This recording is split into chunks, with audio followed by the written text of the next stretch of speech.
Lembram-se? Onde é que a gente ficou? Investigação?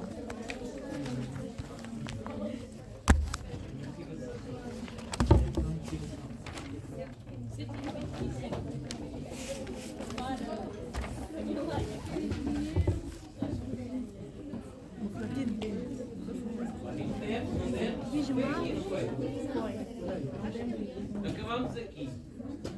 Portanto, o que eu estava a dizer na aula anterior era que para abrir e fechar a boca tem que haver um ciclo entre grupos de músculos que não podem atuar em simultâneo. Ok? Se aqueles que vão contrair a mandíbula para a fechar, o outro músculo que vai contrair para abrir tem que estar relaxado e vice-versa. E é assim que dá o ciclo da mastigação. Um dos estímulos que leva a fechar a boca é haver algo que faça pressão na boca. E isto é um ato reflexo. Ok? Ora bem, portanto, temos o alimento na boca, que dá uma contração reflexa dos músculos digástricos e do tiroideiro lateral, que faz com que haja a abertura da boca e depois há o estiramento dos músculos masseter, tiroideiro medial e o temporal, e a boca fecha e começa a haver o ciclo da mastigação. Okay? Quanto mais o alimento estiver mastigado, quanto mais o alimento estiver triturado, maior é a sua superfície de contacto com as enzimas e vai facilitar então o trabalho das enzimas. Portanto, uma coisa essencial em dietética é aconselhar as pessoas a terem uma alimentação em que a mastigação seja mais do que o normal que as pessoas estão habituadas. Porque uma das grandes questões da obesidade é que as pessoas não mastigam. E não mastigam, a maior parte dos nutrientes depois não são digeridos, não são absorvidos e o que passa para o corpo, a maior parte deles, é os açúcares e as gorduras, que é o mais fácil de passar com pouca trituração dos alimentos. Okay? Portanto, há parte disto. Na mastigação tem que haver um líquido que vá emulsionar então o alimento triturado, ok? E quem é que vai produzir esse líquido? Nomeadamente é a saliva. Temos então as nossas glândulas multicelulares. São glândulas alveolares compostas e ramificadas, elas têm formato de cápsulas e então temos as glândulas parótidas, as submandibulares e as sublinguais. Portanto, as parótidas, as submandibulares e depois temos aqui as sublinguais. Estas produzem secreções serosas, diluídas ou mucosas espessas. Quanto mais para trás da cavidade da boca, mais espesso é a sua composição. Porquê? Porque tem mais núcleo que serve então para fazer a lubrificação do tubo digestivo e da passagem do alimento pelo esôfago. Ora bem, temos então aqui as submandibulares, as sublinguais e as parótidas ficam perto dos pavilhões auriculares. Okay?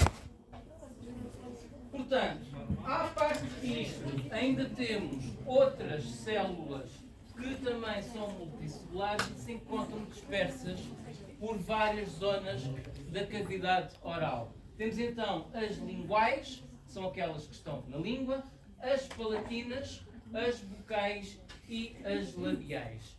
Estas também produzem então a saliva, se bem que em menor quantidade. São 2 dias para a cidade. Ora bem, a parótida. Temos então serosa e uma saliva aquosa e o canal paratídeo vai atravessar a face lateral daqui do nosso masseter e vai penetrar no músculo pulsionador, entrando na cavidade oral junto ao segundo molar superior. Ok? Vão ver aqui? As submandibulares, que são aquelas que estão aqui em baixo, são mistas e têm alvéolos serosos e mucosos, e o canal atravessa anteriormente, ou seja, pela parte da frente e em profundidade, a mucosa do pavimento bucal. Se vocês levantarem a língua, ok, e meterem o dedo no pavimento, vocês vão reparar que rapidamente começa a sair saliva, ok? É daí que elas saem. Eu não gostei desse aham.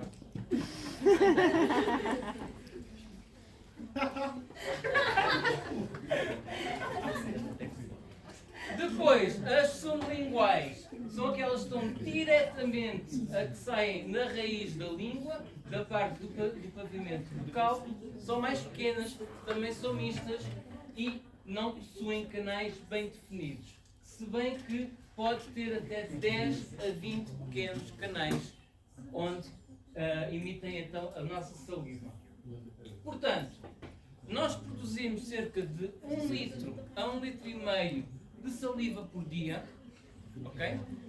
Não invalida que as pessoas tenham que beber no mínimo 2 ou 3 litros de água para o bom funcionamento dos rins e da hidratação. E a pressão aquosa contém a tal amilase salivar, que é a nossa enzima que vai degradar o quê?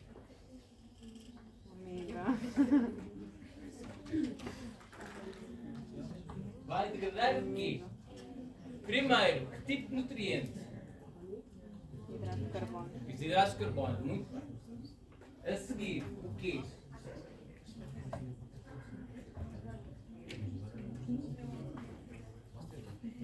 Vocês usei isto na aula de nutrição. Não falei das enzimas.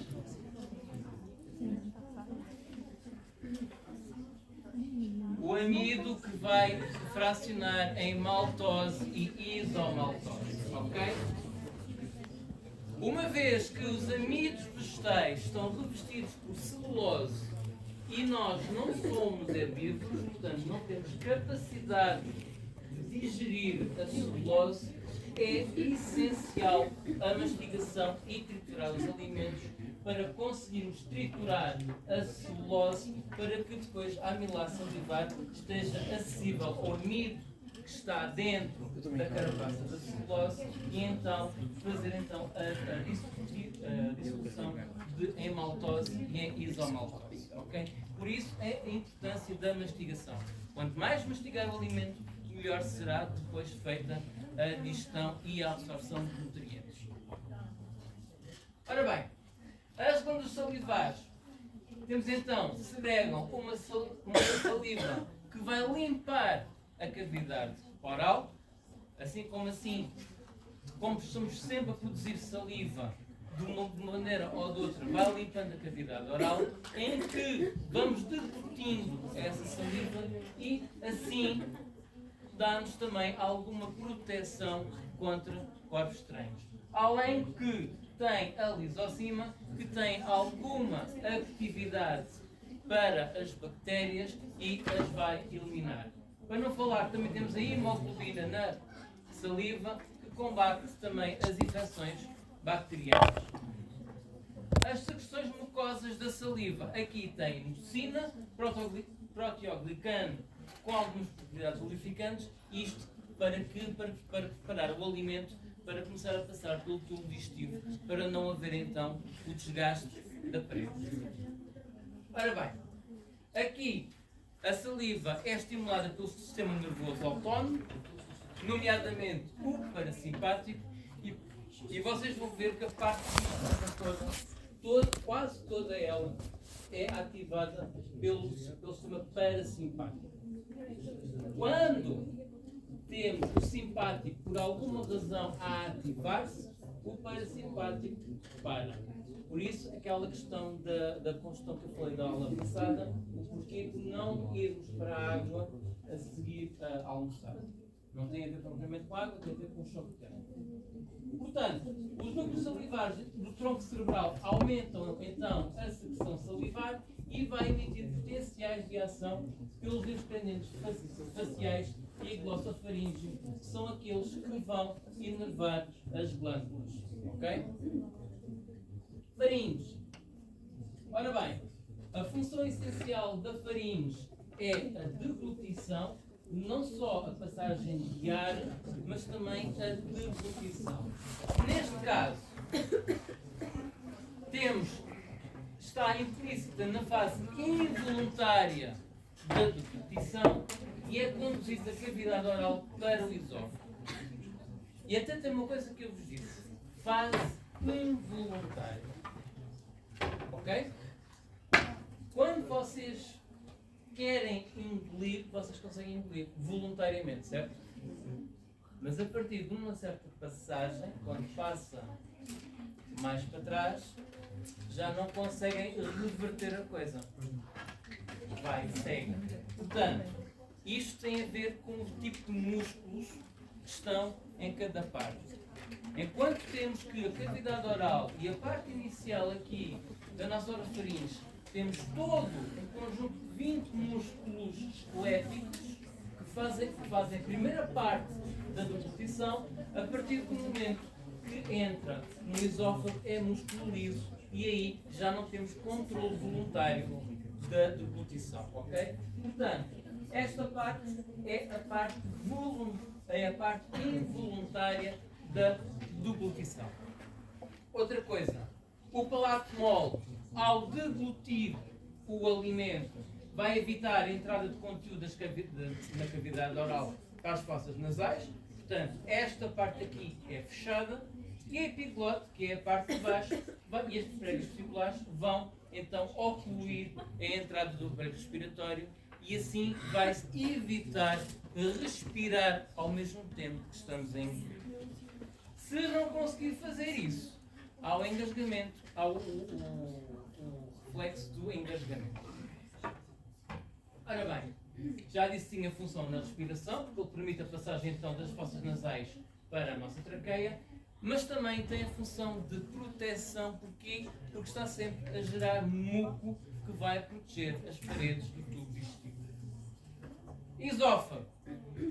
O esófago possui cerca de 25 centímetros e vai desde a faringe até ao estômago. E ela encontra-se atrás ou à frente da traqueia? Atrás. Porquê que é atrás? A traqueia tem os anéis cartilaginos, certo? São completos ou incomplexos? Incompletos. Portanto, tem uma porção que não tem cartilagem. Tem o quê? Músculo liso. Músculo. Que tipo de músculo? Liso. Músculo liso. Está na parte de trás. Ou seja, contígua ao esófago. Portanto, quando o alimento passa pelo esófago, isto vai então comprimir um bocadinho a traqueia, porque temos então o tal músculo liso. Ok? Portanto, ele localiza-se no diastino, portanto, localiza-se centralmente em relação ao tórax, é anterior às vértebras e posterior à traqueia. Aqui vai passar pelo hiato esofágico do diafragma e termina no estômago. Portanto, só o hiato do diafragma, ou seja, só aquela porção em que há comunicação entre a parte torácica da parte abdominal, passam apenas a veia cava inferior, a aorta, nervos e o esófago. Não há mais comunicação nenhuma entre as pleuras e a cavidade abdominal. Se isso acontecer, é porque houve algum traumatismo e houve então uma hérnia do diafragma. Ora bem, aqui a camada muscular, a superior, temos então a parte do músculo esquelético, portanto é a parte que ainda é voluntária da deglutição. A partir daí é tudo músculo liso e então não temos controle sobre ele e começam então os movimentos peristálticos que nós já falámos. Há sempre presença de glândulas mucosas para produzir então o muco e este lubrifica o esófago e vai proteger então a fase esofágica da tal abrasão e vai permitir melhor a deslocação do bolo alimentar pelo tubo digestivo. Portanto, o peristaltismo então também vai fazer então a propulsão, ou seja, promove a progressão do bolo alimentar da faringe para o estômago Se bem que há aqui uma coisa a favor desta direção. Que é qual?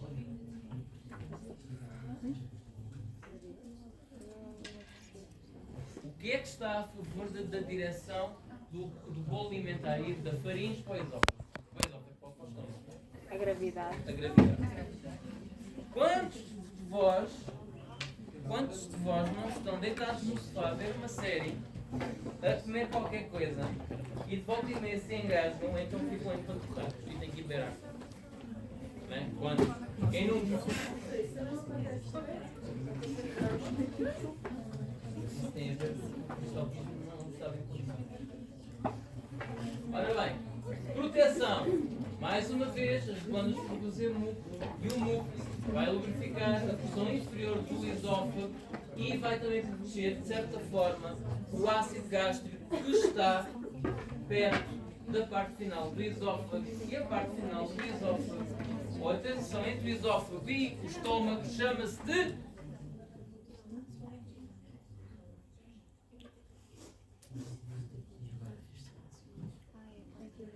Como é que se chama o esfíncter fisiológico que fica entre o esófago e o estômago?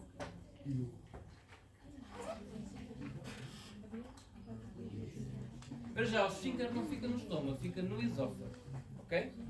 Pode ser rasteira para a frequência.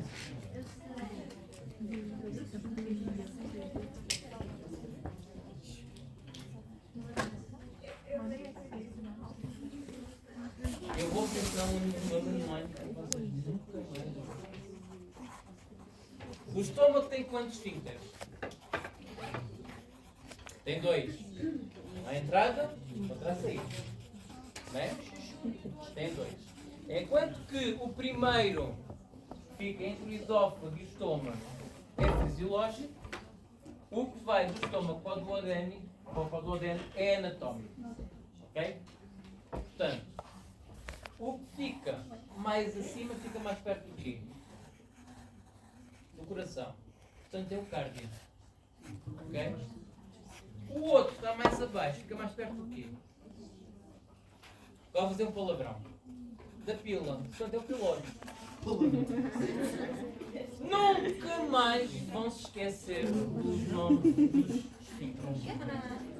Nunca mais. Ora bem, já falámos da faringe, falámos da faringe, falámos do esófago, agora como é que dá-se o início da deglutição? Em três fases. Temos então a fase cefálica, a fase faríngea e a fase esofágica. Ok? Temos só desta vez. Não temos só.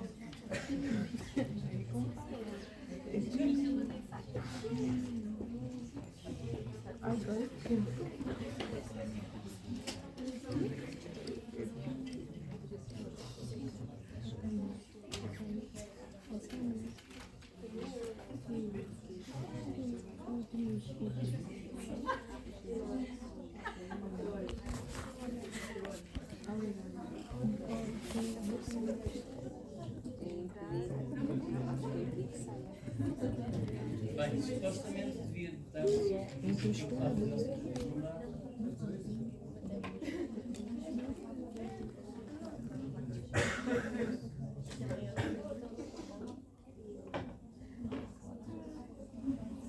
Bom,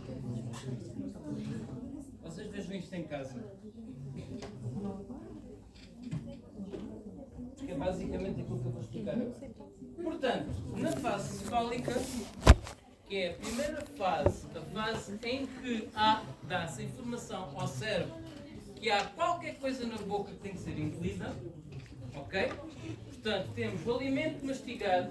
Este alimento mastigado vai exercer pressão para trás e para cima, ou seja, vai projetar pressão para o ângulo da boca e para o palato mole. Ok?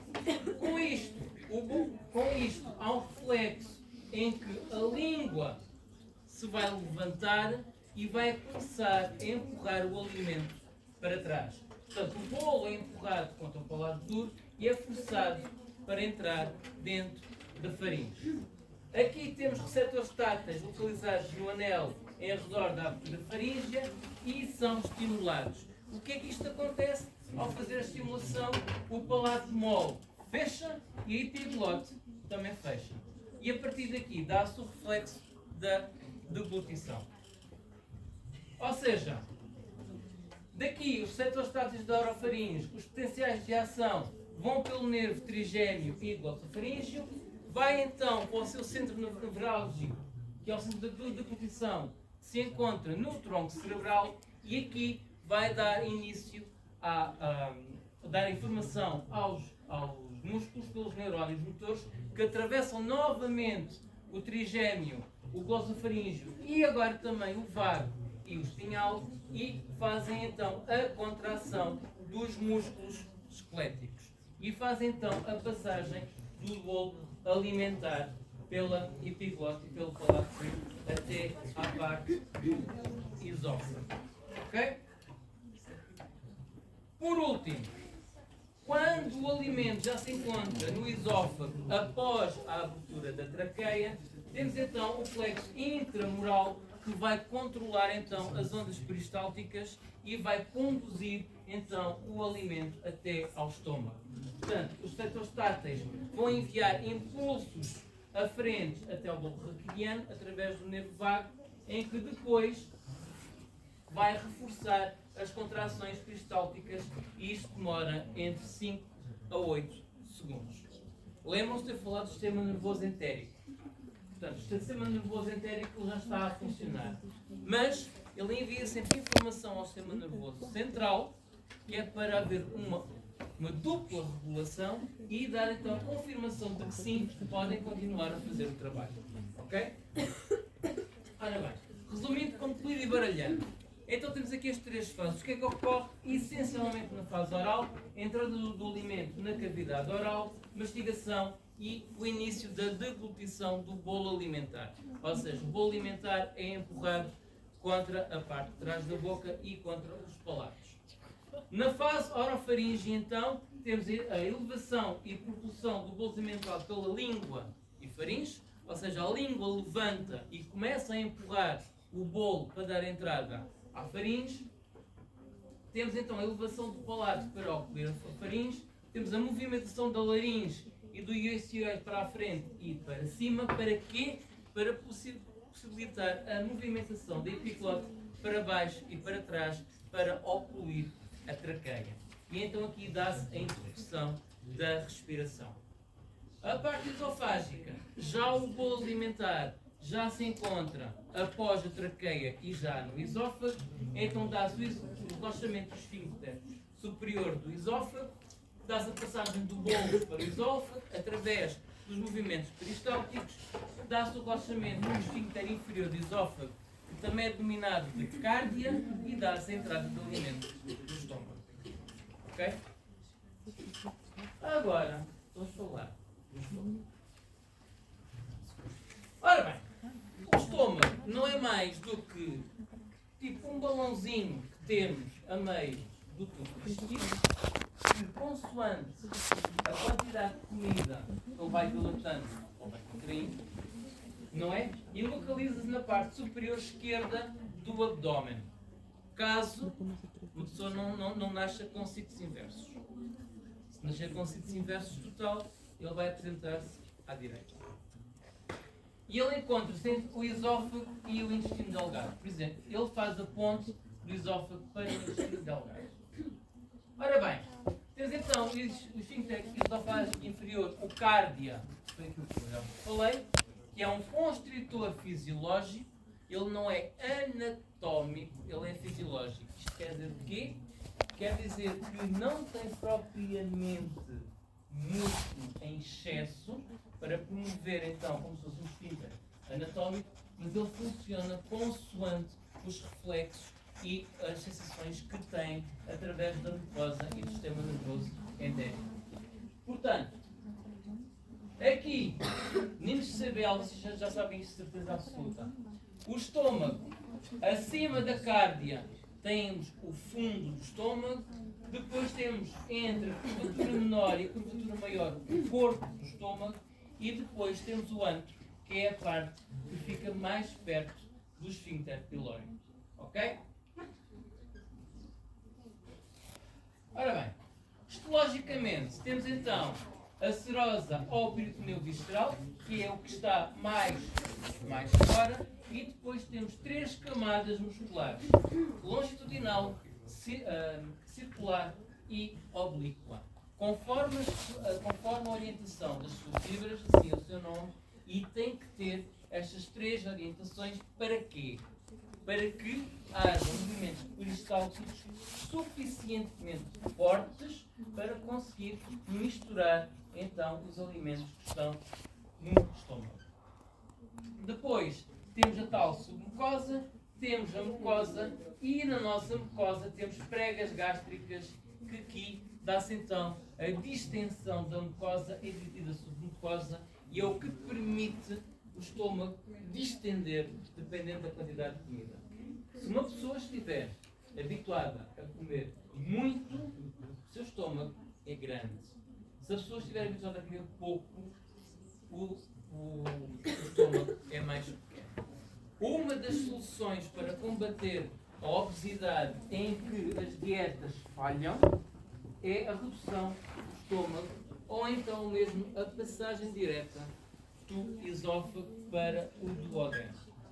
Já não é a primeira vez que eu apanho na sala de autópsias cirurgias deste tipo, em que eu tenho o esófago com uma colagem ao duodeno e tenho apenas o estômago como apêndice para produzir as secreções gástricas que vão depois para o duodeno. Okay? É uma das técnicas agora aplicadas. Ora bem, e estas pregas desaparecem quando o estômago está cheio. E isto é um estímulo importante para saber quando a pessoa deve acabar de comer. Okay? Portanto, histologicamente, temos 5 grupos de glândulas. Temos células mucosas superficiais, que são aquelas que estão à superfície e revestem os tais orifícios gástricos. E depois temos as células mucosas do colo, que estão localizadas próximas à abertura das glândulas, ou seja, a partir daqui. Okay? Células parietais, células principais e células endócrinas encontram-se intercaladas na mucosa, na porção mais profunda da glândula. Como vocês podem ver, aqui na nossa glândula não temos o mesmo tipo de células. Temos então aqui células G, temos aqui células principais e aqui as cor de laranja, as células parietais. Ora bem, estas células são submetidas a um pH baixíssimo, entre de 1 a 3. Isto para quê? O ácido clorídrico não só provoca então a desnaturação das proteínas, mas também a destruição e a morte bacteriana e vai inativar a amilase salivar. Aqui, a amilase salivar, que é deglutida e que entra pelo estômago, apanha um pH muito baixo e ela é então desnaturada. Okay? Até porque qualquer enzima é também uma proteína ou tem uma parte proteica. Ora bem, vai desnaturar as proteínas e vai permitir às enzimas proteolíticas aceder às ligações peptídicas para então dissociar então a proteína em aminoácidos. Aqui a pepsina só atua em meio muito ácido. Como vocês podem ver aqui, os vários tipos de células têm então a substância segregada e a estimulação para a sua libertação e a função da secreção. Células mucosas do colo produzem muco que atua uma barreira física entre o lúmen e o epitélio. Portanto, é como se fosse um líquido que vai proteger estas células do conteúdo gástrico que está muito ácido. Contém também bicarbonato, para quê? Para tamponar o ácido, para não haver então degradação química das células. As células parietais são aquelas que vão emitir então o ácido clorídrico e o fator intrínseco. O fator intrínseco é importante, vai se combinar com a vitamina B12 e isto vai permitir que ela seja absorvida.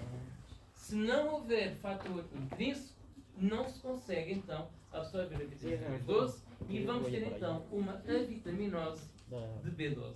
Ok? Depois temos células principais. Estas sim são aquelas que convertem em enzima pepsina e também uma outra enzima que é a lipase gástrica, que tanto uma que respectivamente vão digerir proteínas e lípidos. Temos as células D que vão segregar somatostatina, que vai inibir a secreção de excesso de ácido gástrico, e depois temos as células G que vão libertar gastrina, que vai estimular a secreção do ácido gástrico. Agora, agora vocês pensam assim, como é que a partir disto vamos controlar o pH e vamos ativar e inativar estas células quase que ao mesmo tempo para que o pH não seja demasiado baixo e que não corroa completamente o estômago. Ora bem, primeiro, como é que é produzido o ácido clorídrico? Creo que voy a alcanzar por ahí. Posso falar? O ácido clorídrico. Temos então as nossas células que o que é que vão fazer? Vão pegar no dióxido de carbono que está na corrente sanguínea e, em combinação com o oxigênio, vai transformar em bicarbonato, ok? Ou no ácido bicarbonato.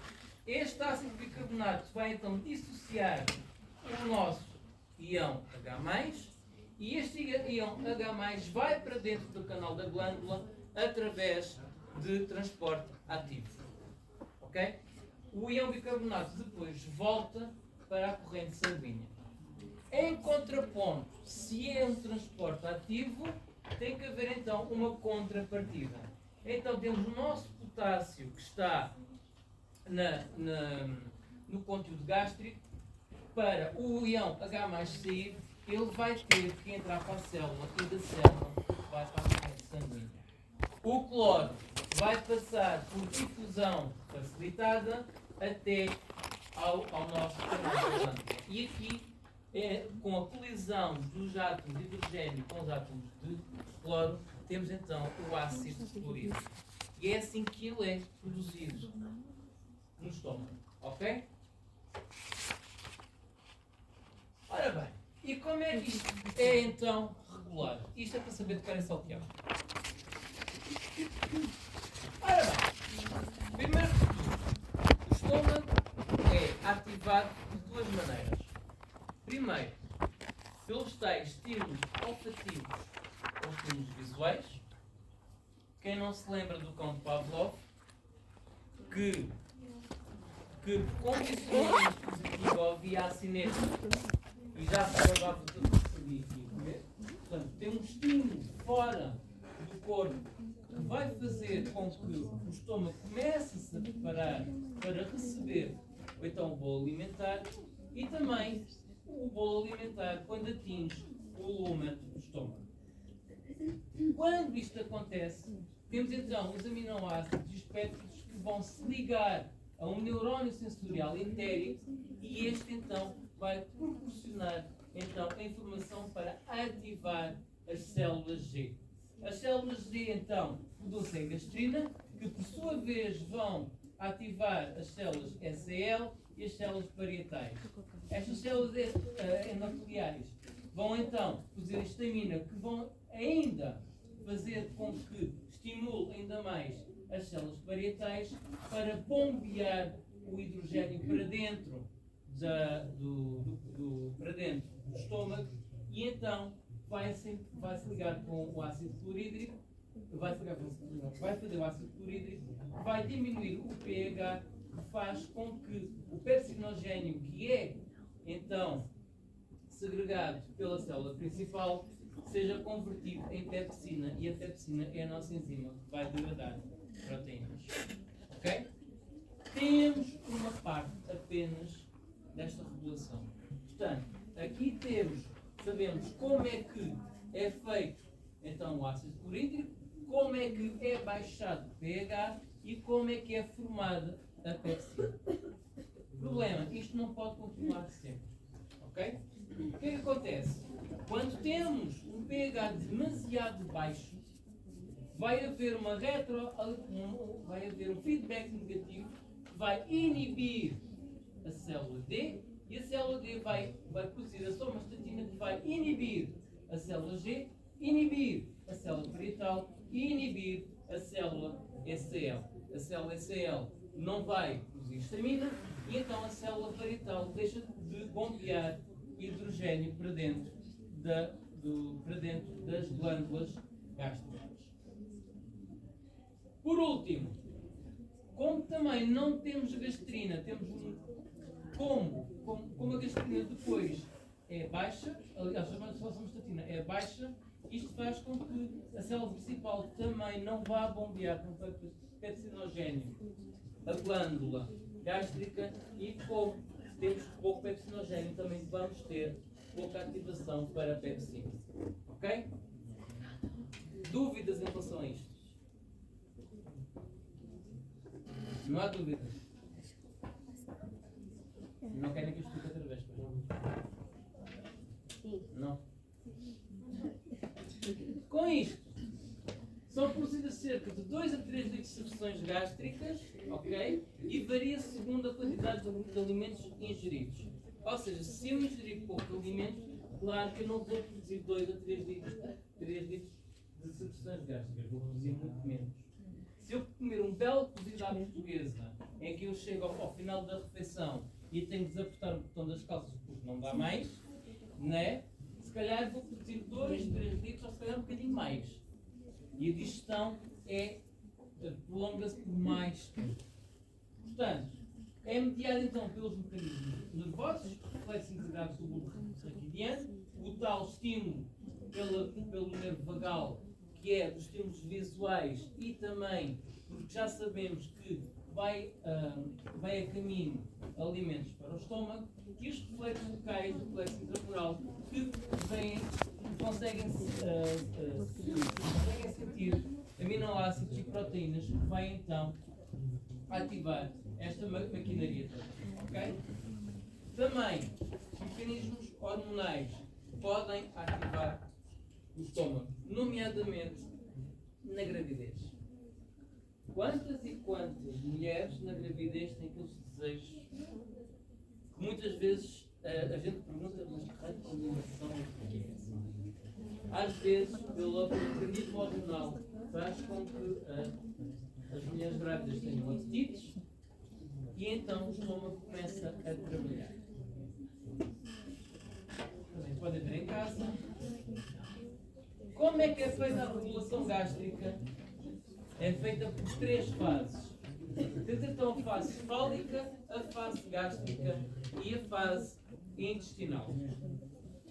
A fase cefálica, temos então os tais odores, sabores, visuais que vão provocar estímulos, nomeadamente na boca ou até pensar em comida, e isto faz com que haja então informação pelos nervos vagais. Os potenciais de ação parasimpáticos são conduzidos até ao estômago. Aqui, as fibras pré-ganglionares parasimpáticas do nervo vago vão estimular os neurónios pós-ganglionares do plexo entérico, e aqui as fibras pós-ganglionares estimulam a secreção das células parietais principais e da gastrina pelas células endócrinas. Por último, quando a gastrina entra em circulação e retorna ao estômago, estas vão também estimular as células parietais e principais. É como se fosse um feedback, um mini feedback positivo. Aqui, a estimulação parasimpática da mucosa gástrica vai produzir então a acetilcolina, que leva à produção de gastrina e de histamina. A gastrina é levada às células parietais para estimular a secreção de HCl e de pepsinogênio para converter em pepsina e para degradar então as proteínas em aminoácidos. A histamina é libertada pelas células endócrinas para estimular as células parietais para que elas façam mais então HCl. Ora bem, aqui uma ressalva. Eu disse que no sistema imunitário a histamina estava muito associada à quimiotaxia. Neste caso, não estamos a falar do mesmo tipo de histamina. Ou melhor, não estamos a falar dos mesmos receptores de histamina. Neste caso, são receptores de histamina tipo 2 que são diferentes dos receptores de histamina tipo 1. Ok? E então, estes receptores de tipo 1 é que estão envolvidos nas reações alérgicas e na quimiotaxia. Esta histamina tipo 2 apenas vai promover com que as células parietais promovam mais HCl.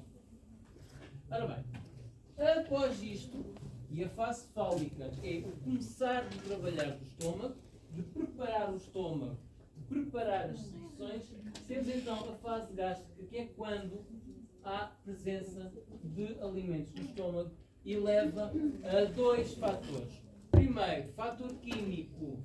Há então a percepção de aminoácidos e proteínas por parte das células sensitivas, que vai ativar ainda mais a parte entérica, e também uma parte mecânica, que é a distensão do estômago pela presença dos alimentos, que também vai provocar então a parte entérica. Ok? A distensão gástrica ativa o tal reflexo parasimpático. Em conjunto com a fase cefálica, os potenciais de ação são conduzidos pelo nervo vago para o bulbo raquidiano e daqui estimula então as secreções gástricas, ou seja, volta de novo ao estômago para estimular as secreções gástricas. A própria distensão vai ativar os reflexos entéricos, que vai aumentar então ainda mais as secreções gástricas.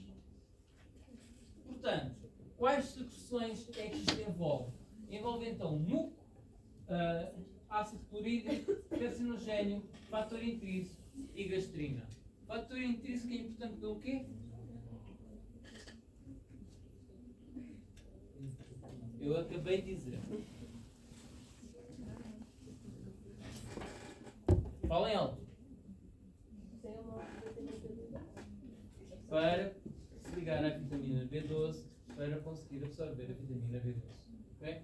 É aqui que se dá essa ligação. Quando o pH é inferior a 2, a resposta à distensão e a resposta à distensão é bloqueada, dá-se um feedback negativo e para-se então as secreções todas, que é para não diminuir ainda mais o pH. A fase intestinal é quando nós já temos o conteúdo gástrico pronto para ir para o duodeno. Ok? Portanto, aqui deixamos de falar de bolo alimentar e passamos a falar de quimo, e o quimo começa a entrar para o duodeno através do pyloro, mas há um pH inferior a 2. Ou então, quando temos produtos de digestão das gorduras, que vai inibir a secreção gástrica através dos 3 processos seguintes. Ou seja, se vocês comerem comidas muito gordurosas, vocês vão acelerar a digestão por parte do estômago. Okay? Quantos de vocês não comeram fast food e passado 1 hora ou 2 têm que ir à casa de banho? Nunca repararam? Comem um Burger King ou um McDonald's ali, dois hambúrgueres cheios de queijo e de molho e que sabe bem. Passado meia hora, 1 hora vão à casa de banho e ficam com fome. Porquê? Porque tem um excesso de gordura, e o excesso de gordura promove então a paragem das secreções gástricas e faz então com que haja a fase intestinal. Portanto, aqui, primeiro de tudo, os potenciais de ação sensoriais do nervo vago vão para o bulbo raquidiano, ok? E que vai inibir os motores eferentes do bulbo. Ok? Portanto, aqui vai então diminuir as secreções gástricas. Depois, os próprios reflexos locais vão inibir a secreção gástrica. Ou seja, como já temos quimo no duodeno, isto faz com que as secreções gástricas parem. Depois, uma outra fase, a secretina, o polipéptido inibidor gástrico e a colcistina, que são produzidos pelo duodeno, aqui representados pelas células castanhas, vão inibir a secreção gástrica no estômago, porque vão entrar na corrente sanguínea e vão depois inibir as células do estômago. Aqui temos então a presença de ácidos gordos e lípidos no duodeno na pressão proximal do jejum, provoca a libertação do polipéptido inibidor gástrico e da colcistina, que vai então inibir a secreção gástrica, e isto promove então o reflexo enterogástrico, que reduz a secreção gástrica e começa então as contrações do estômago para todo o alimento ir para o intestino. Ok? Perceberam isto? Perceberam ou não? Ora bem, como eu estava a dizer, quando temos alimentos que já estão a entrar no duodeno, então os movimentos do estômago vão mudar. Portanto, com o enchimento gástrico, o volume do estômago vai aumentar, as pregas vão se atenuar, ou seja, a mucosa vai ficar mais lisa, e aqui não há aumento de pressão até aproximar a capacidade máxima do estômago. Aqui, os movimentos, 80% das ondas servem para misturar e só cerca de 20% é que são ondas para proporcionar. Porque passar o alimento do cárdia para o pilório. Portanto, como é que isto é misturado dentro do estômago? As ondas de mistura então iniciam-se no corpo, que é a maior parte do estômago, e progridem em direção à região pilórica. Ela chega aqui e volta para trás. Ok?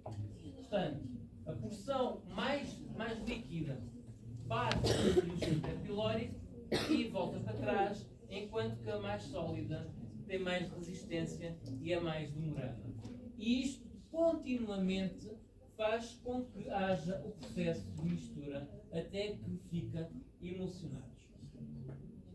Depois, as outras ondas misturam-se a certas rochas, que dá então o peristaltismo, que faz com que haja ainda mais mistura do nosso químico. Ok? Isto em ciclo, e isto demora cerca de 3 horas, quando o conteúdo gástrico estiver líquido ou suficientemente líquido, e temos então as primeiras ondas peristálticas fortes, faz com que então o nosso conteúdo, o nosso químico, passe pelo pilório, e aqui entramos na fase intestinal da parte gástrica. Ok? Ora bem, o esvaziamento gástrico esvazia-se 3 a 4 horas após a ingestão. Depende da quantidade de que se come e depende da qualidade do alimento. Se eu comer quase 1 kg de algodão doce, a minha digestão vai ser muito mais fácil do que eu comer meio quilo de cozido à portuguesa. Ok? Cozido à portuguesa é muito mais maçudo e tem muito mais coisas para digerir do que propriamente o algodão doce. Isto é um exemplo bizarro. Portanto, aqui a bomba pilórica permite a passagem de pequenas quantidades de químico através do pilório. Portanto, funções do estômago. Primeiro de tudo, armazenamento. Porquê? Porque as pregas gástricas permitem que o estômago expanda e armazene os alimentos até que estes possam ser digeridos. Temos depois a digestão, Porque as proteínas iniciam então com a ação do ácido a ação da pepsina, que vai então fracionar as proteínas em aminoácidos. O fator intrínseco impede o desdobramento da vitamina B12 e é ela que permite que depois esta vá para a corrente sanguínea. Temos depois a absorção. Sim, no intestino já começamos a absorver nutrientes, nomeadamente água, álcool e aspirina. Ok? O álcool é altamente difusor. Por isso é que o álcool é medido nas operações de stop.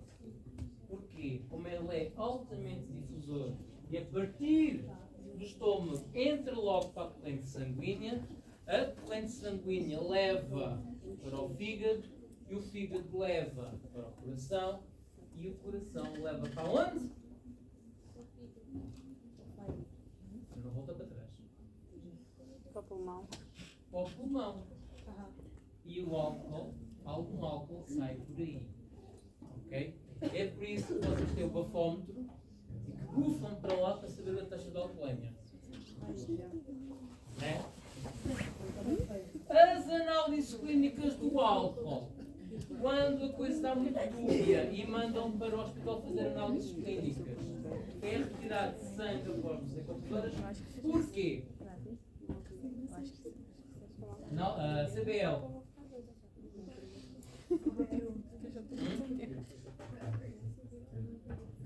Depois vocês não na conversa.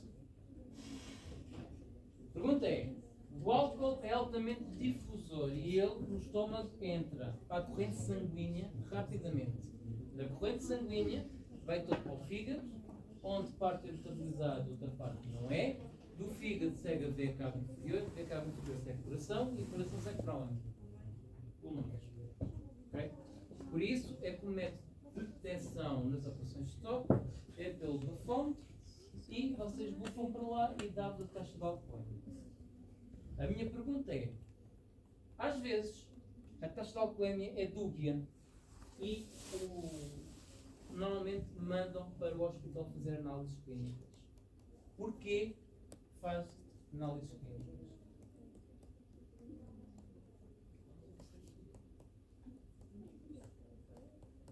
Porquê? Se o álcool entra em circulação, ele também vai para o cérebro, certo?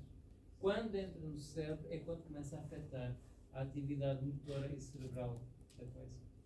Okay? Dependendo da taxa, assim é o distúrbio no cérebro.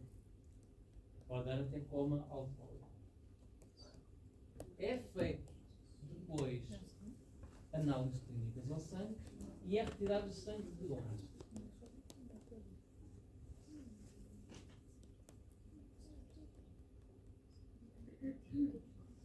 De onde é que é tirado o sangue?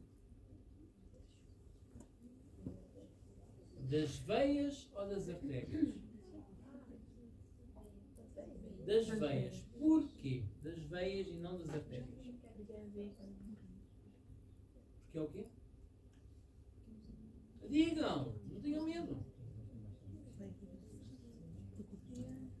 Porque se vier das artérias, nós temos o sangue demasiado concentrado com o álcool.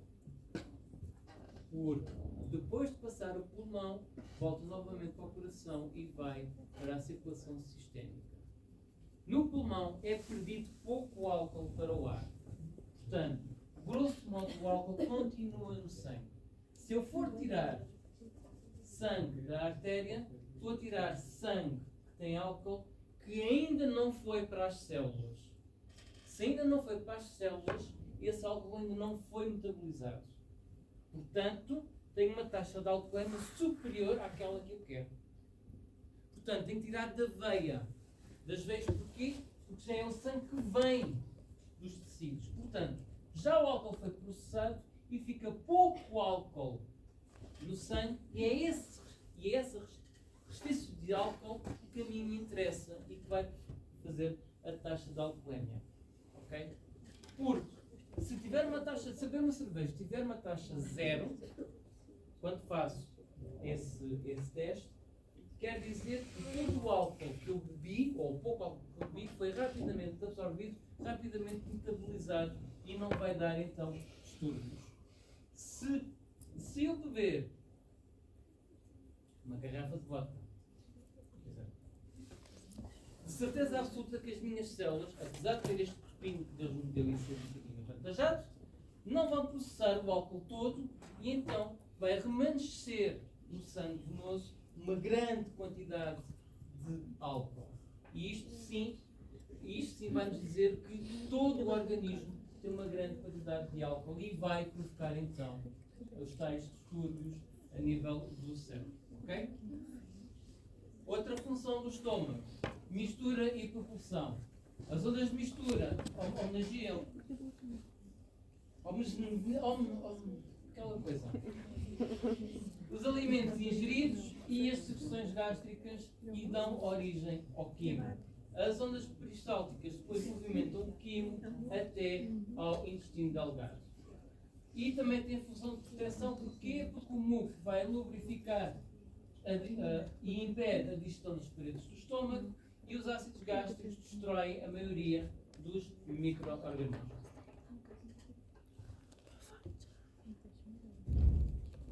Eu não devia te dar isso em 3 aulas. Eu estou em intestino delgado e não me deu fígado e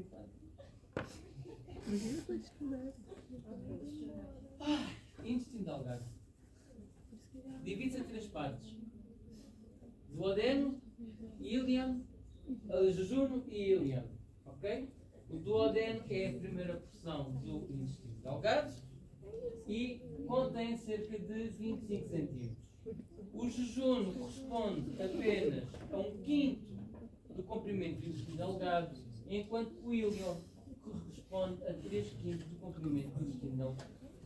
O intestino delgado pode ter entre 4,6 a 9 metros de comprimento.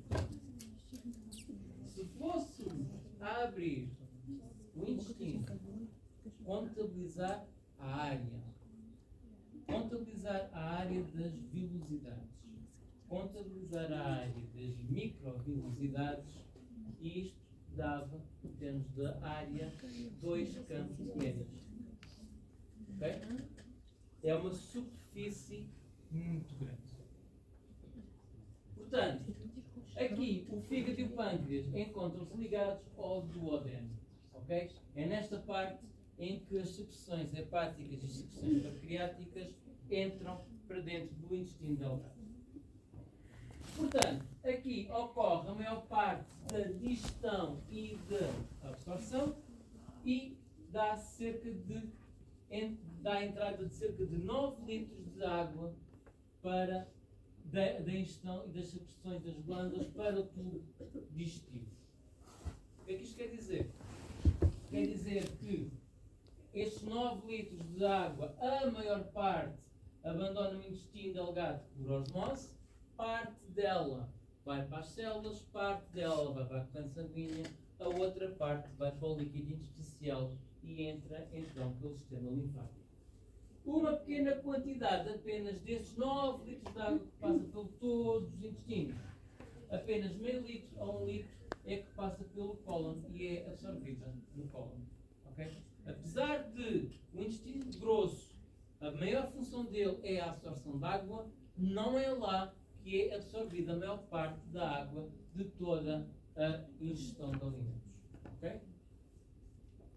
Ora bem, o duodeno tem uma grande papila duodenal que aqui tem, então, que vai desembocar o canal colédoco e o canal pancreático. O canal colédoco é aquele que vem do fígado e da vesícula e o canal pancreático é aquele que percorre todo o pâncreas e vai então conduzir as secreções pancreáticas para o duodeno. Quando o canal colédoco e o canal pancreático se fundem-se formando uma ampola que é denominada de ampola de Vater. Okay? E só depois é que desemboca para a grande papila duodenal. vocês repararem, aqui o pâncreas tem um outro canal mais pequenino que também dá a entrada no duodeno. Este é o pequeno orifício, a pequena abertura duodenal, ou também denominada de esfíncter de Oddi. Ok? E porquê que porquê que o pâncreas não apenas liberta o suco pancreático só aqui? Porque tem que libertar um bocadinho mais acima.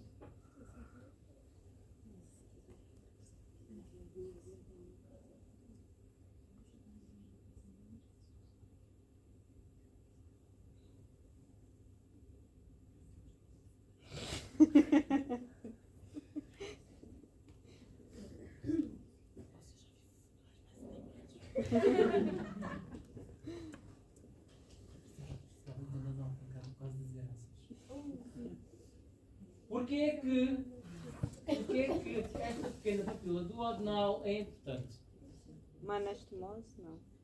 Não. O conteúdo gástrico, quando passa para o intestino, ele vem como? Extremamente ácido. O duodeno não suporta pHs baixos. O que é que o pâncreas produz além de enzimas? Produz bicarbonato, que serve para aumentar o pH, para neutralizar o pH. Por isso é que esta parte tem que haver um outro canal mais acima para conseguir logo de início, a seguir ao pilós, neutralizar o pH. Senão, teríamos uma queimadura química de todo o duodeno até chegar aqui à ampola de vaca. Ok? Ora bem, aqui o duodeno apresenta várias modificações que aumentam 600 vezes a área disponível, nomeadamente com as velocidades e depois dentro de cada célula com as microvelocidades. E temos então as pregas circulares, que são estas, que estão perpendiculares ao eixo do tubo. Temos as velocidades dentro das pregas circulares, que estão revestidas por epitélio cilíndrico simples e com uma rede capilar e um linfático no seu interior, que é responsável pela absorção das gorduras. Este epitélio apresenta as tais microvelocidades que formam uma bordadura de escova que vai aumentar ainda mais a área de superfície. Portanto, aqui temos 4 grandes tipos de células. Temos células de absorção que têm as microvelocidades e aqui vão produzir enzimas digestivas e vão então absorver os alimentos digeridos. Temos as células caliciformes, que são aquelas produtoras de muco, que servem mais uma vez para proteger a mucosa e para lubrificar então o nosso quimo. Temos as células granulares, ou as células de Paneth, que ajudam o epitélio contra as bactérias. Portanto, temos aqui uma parte do sistema imunitário e depois temos células endócrinas que vão produzir hormonas reguladoras que vão regular por si só o sistema digestivo. Temos também glândulas intestinais que estão no fundo das nossas glândulas, que também são denominadas de fitas de Limberton e que encontram-se na base das microvelocidades. E depois também temos glândulas de Brunner que também libertam enzimas. Ora bem, o Juno e o Ilion são semelhantes ao duodeno, com diminuição da espessura da parede intestinal. Porquê? Porque como já vai com o nosso quimo já com o pH neutralizado, já vai com uma boa dose de enzimas, já vai com uma boa dose de digerir e vai ainda mais líquido, não é preciso que a parede muscular dela seja mais grossa. Portanto, a sua parede é mais fina em relação ao duodeno. Portanto, há a diminuição da espessura da parede intestinal, do diâmetro da parede, do número de pregas e também mesmo do número de velocidades. Aqui dá-se a absorção mais intensa de nutrientes. Apesar de ter menos velocidades, é aqui que se dá a absorção. Porquê? Por causa dos movimentos peristálticos. E aqui os movimentos peristálticos não se dão de maneira Aliás, dá-se maioritariamente de maneira unidirecional, mas eles podem ir para trás e para a frente. Ok? E isto pode demorar entre 8 a 10 horas. Ok? Portanto, aqui as placas de Peyer estão perto da junção ilioscal com os fins ilioscal e com o ilioscal e têm a tal função do sistema imunitário que eu vos falei na altura e também vos falei no sistema linfático. Ora bem, intestino delgado, secreções, produz secreções como muco, aliás, todo o intestino produz muco, produz também eletrólitos e água com a função de proteger a parede intestinal, nomeadamente servir de tampão para o pH e manter o químico intestinal no estado líquido para facilitar a digestão e também produzidas pelo intestino, fígado e pâncreas, enzimas que vão ainda digerir mais os alimentos. A mucosa intestinal também vai produzir enzimas, mas ficam à superfície do epitélio intestinal.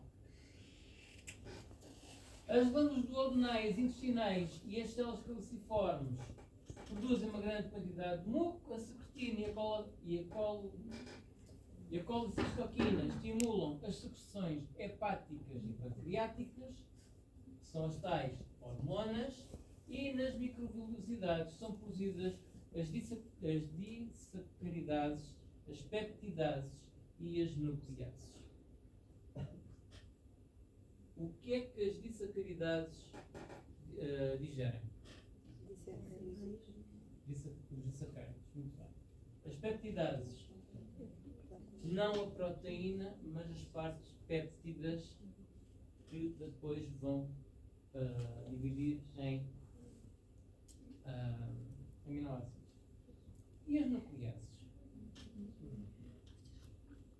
Ácido nucleico? O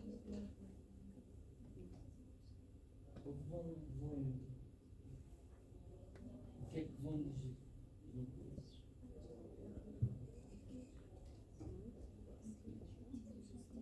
Os ácidos nucleicos, sim. Que é o quê? Que é um hidrato de carbono, não é? São os pentosos. Ora bem, o movimento do intestino delgado. Temos então mistura e expulsão, contrações segmentares que vão misturar e elas vão para trás e para a frente, sendo que maioritariamente vão sempre para a frente. Percorrem 1 cm por minuto e podem demorar 3 horas a percorrer o piloro até à junção ilioscal. Pelo menos 3 horas. Okay? A distensão, o pH e certos aminoácidos vão estimular a contração do intestino delgado. Os movimentos peristálticos aqui do intestino delgado vão promover a abertura do esfíncter ilioscal, que se encontra moderadamente contraído. Ok? E ele vai abrir não por contração, mas por relaxamento. Ok? A distensão do cego vai promover a contração do mesmo. O que é que isto quer dizer?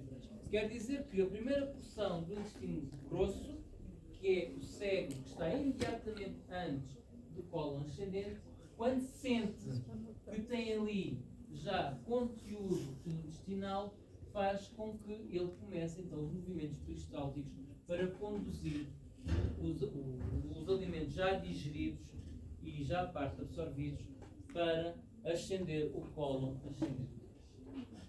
Portanto, funções do intestino delgado. Neutralização.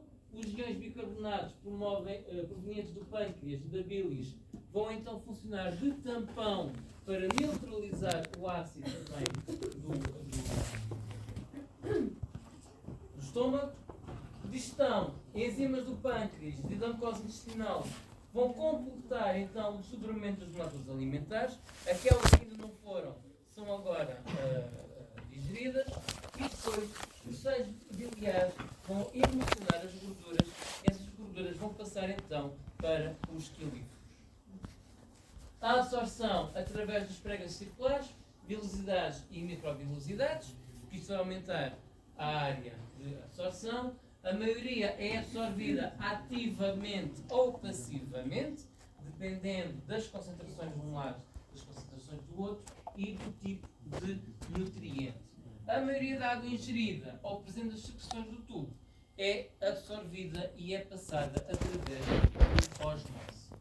Mistura e propulsão. Lá está, as contrações segmentares misturam o quimo, as contrações peristálticas dirigem o quimo para o intestino grosso. Excreção. A bilis proveniente do fígado contém bilirrubina, colesterol, gorduras e hormonas lipossolúveis. Parte delas são tóxicas e vão com o resto dos alimentos até às fezes e são excretadas do corpo. As outras ajudam então a emulsionar a gordura e a gordura então entra para os quilíferos. Por último, proteção. Mais uma vez, o muco protege as paredes e também as placas de parede protegem proteção contra os micro-organismos. E hoje ficamos por aqui. E pela primeira vez, eu dou esta aula em 3 vezes, não em 2. Pela primeira vez. É mau. É mau. Podemos acelerar noutras aulas. É mau. Mas este é mais interessante. Hã?